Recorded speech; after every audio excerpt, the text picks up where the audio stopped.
again, welcome back to the Nobel Show. My name's Josh. We got the glasses on. Today we're getting scientific. We're going back to the vaccines for the last time that I ever want to talk about this, but we're going to bring some transparency and truth to the ongoing narrative about vaccines. And let's be clear, if you think this ends with the vaccines, it definitely does not. Remember, biotech, huge, unregulated, growing sector, and these conversations will continue, so it's important that we understand how to appropriately talk about science. We're going to start with the influencers, we're going to talk about the social media companies, then we're going to talk about the scientists. Let's hop right into this.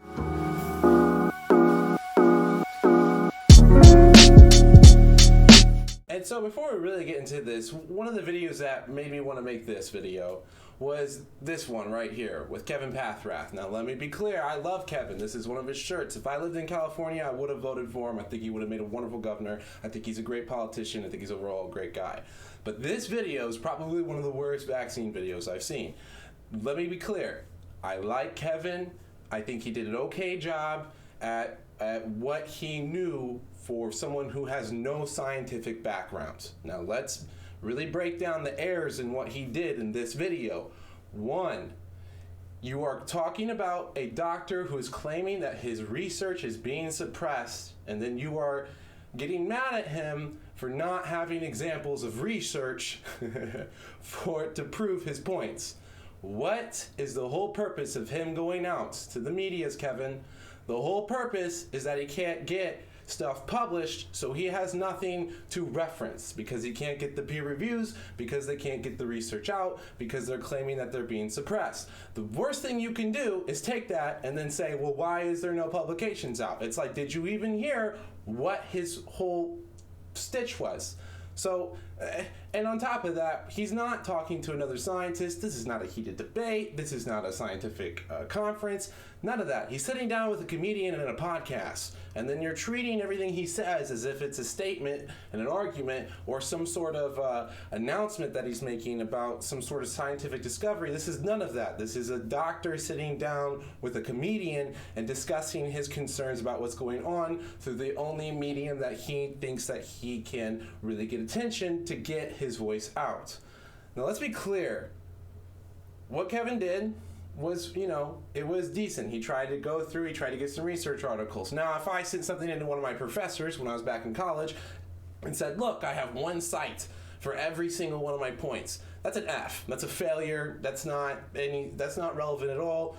You need to be able to go through the studies, figure out how legitimate the studies are, and you also need to figure out the parameters for which the studies were done, which participants were allowed to be excluded from the study, what were the parameters for what would qualify as someone being excluded from the research or data, because these are the accusations being claimed, and another research paper won't tell you the information there. So let's be really clear. This whole video, he fails to recognize any of those entirely, which delegitimizes everything he said here. And, good job with the clickbait headline, but let's be clear, this is not legitimate whatsoever. And let's also be very clear, I'm not one of these people that's going to come out here and say trust the science, because the number one person who's not going to trust science is a scientist, okay? That's why we conduct more experiments, that's why we do continued research, that's why we revisit things that we think we know, because as science develops, we frequently discover that we had preconceived notions that were incorrect. All right, the best studies are usually the studies where you find out that you were completely off base. Okay, that's usually the most accurate study, because usually we're wrong. That's what science is for. It teaches us how stupid we are. I get being skeptical. I was also skeptical of Dr. McCullough. I was skeptical of the most recent Joe Rogan experience with one of the founders of the mRNA vaccine, and he mentioned a bunch of accredited doctors and professionals who also had concerns and felt like they were being suppressed, that they were coming after the medical license, that they couldn't speak out. Now let's be clear, if you're going to be hypercritical of any group of people, it should probably not be the doctors and scientists that are actively conducting research and have backgrounds directly related to what you are trying to discuss. Now, if there are opposing sides, guess what? Even me, with my background, I sit back, I listen very carefully. I listen not only to what this person's saying, I also fact check them, and then I also think about what their incentives are. Let's be very clear, it is only naive and childish to not recognize the rapid collusion that has occurred in the past with the big pharma companies, especially Pfizer, who probably has the most fines of any medical company worldwide, okay? To ignore that is nothing short of ignorant and childish. If we want to be adults, we want to talk about this seriously, we want to cover the full scope of the conversation, we need to recognize that. I'm not saying that that automatically makes everyone at Pfizer evil. I've never said that. I'm not saying that you should be anti-vax. I've never said that. I've never said that you should not even get the vaccine. I am for full disclosure, truth, transparency, because I think that was what leads to the most successful society. Now, if we were going to do that, we would not suppress professionals that have opposing opinions to the mainstream, okay? There are a plethora of instances in history where the person who is correct is delegitimized and made small against the greater consensus in the mob, but they end up being correct. All right, some of the greatest scientists that we've ever appreciated as a human race have fallen into these holes, these pigeonholes. The worst thing you can do is not be an independent critical thinker and try to take both sides of the story, because guess what? At the end of the day, usually there's truths on both sides. So if you won't listen to one side, or if you're hell-bent on delegitimizing one side of a discussion, you're going to be left blindsided. You only hurt yourself at the end of the day. You need to stay informed, you need to hear both sides, and you need to be patient. This is the scientific process. It's a rigorous debate, discussion about whatever topic is at hand. Right now, it's about vaccines, and it's about whether or not they're fully disclosing all the risks of the vaccines. And I think in the future, we might have to have a similar discussion about the new COVID pills as well. You know, we're talking about a drug that only 10 of them have been approved, and most of them have been approved for addressing HIV, okay? So there's a plethora of side effects that go with a drug that treats HIV, okay? We're not using this for COVID, and everything we know about COVID, especially with Omicron, very mild symptoms.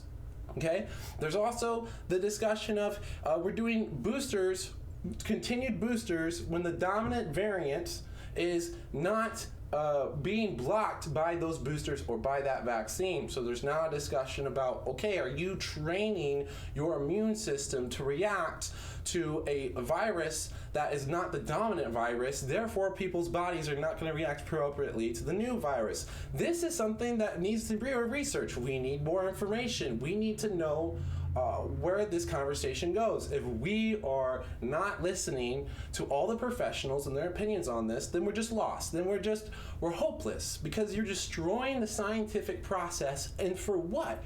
Absolutely nothing. All right, I'm gonna not get caught in the weeds on the money flow that was discussed or what goes where. Let's just really boil this down to some common sense things.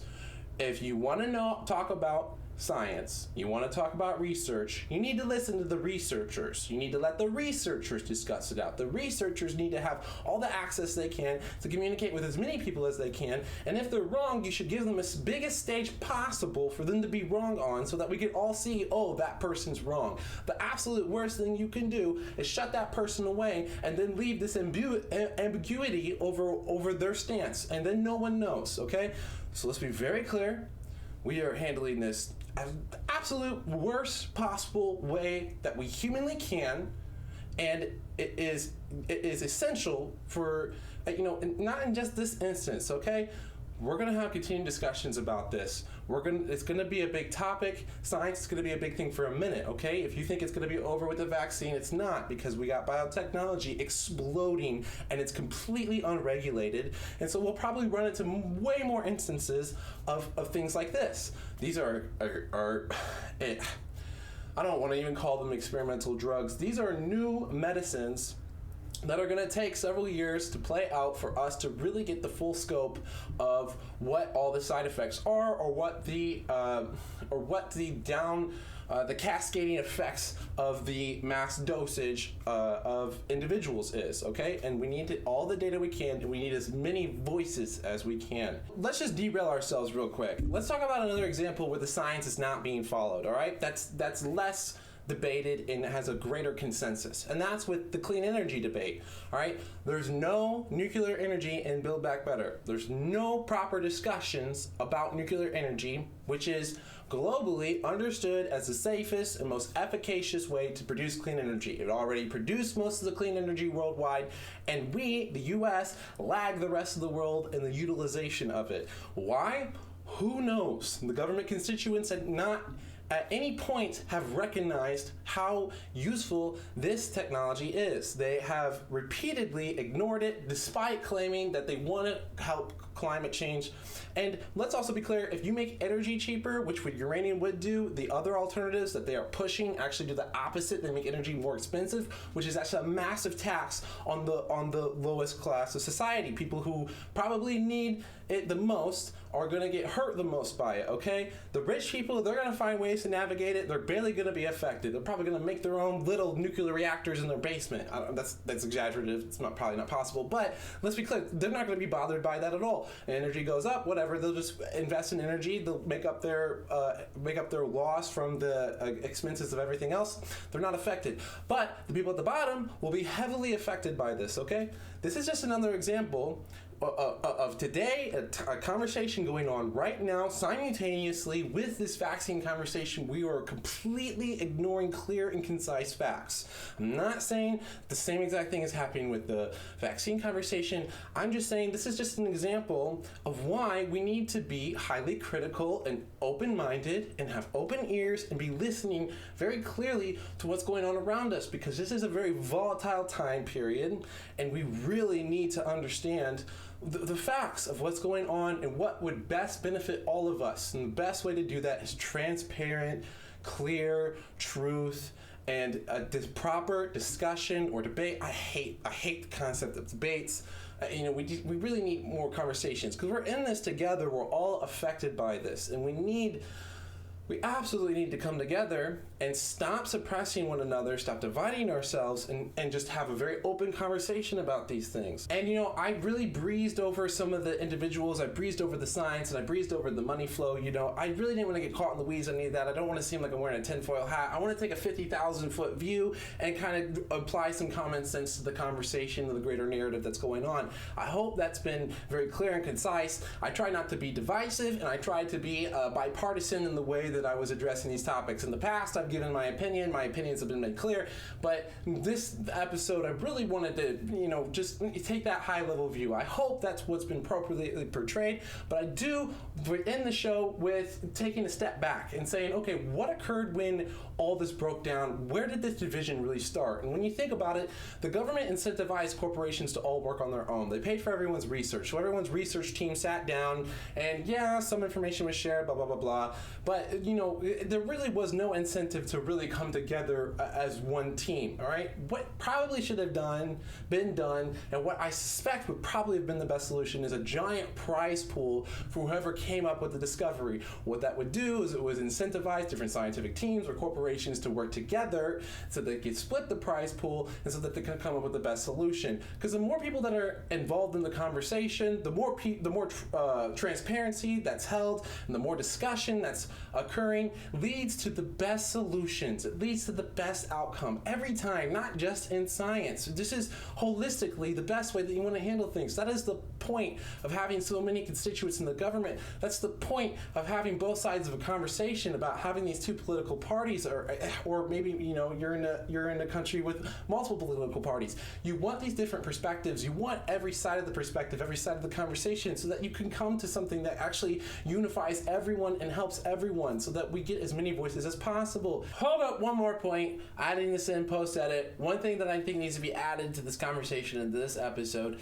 is I think it's really important that people remember that there are no perfect solutions. When we come up with a way to solve a set of problems, remember that you are always trading one set of problems for another set of problems. If you're using a vaccine to try and get everyone immune to the virus, understand that that vaccine comes with trade-offs. It comes with potential side effects. These side effects could affect everyone differently, just like the virus can affect everyone differently. or when you're talking about handling things with clean energy, remember there are always going to be new sets of problems that you produce. And I think a lot of times when people are talking about political things or talking about different situations, they have the delusion that there is some sort of perfect solution or some way to make all problems go away. Life is suffering. Every culture all around the world since the beginning of existence has figured this out. Life is suffering. There are no perfect solutions. There's only different sets of problems. The sooner we all come to a unified agreement on this, the sooner that we can start appropriately talking about the different sets of problems that we are trading off with our solutions, okay? And I don't want to do away with the word solution, but I do want to say that it's very important that we understand that. All right, and that'll be the actual end of the episode. I'll see you in the next one.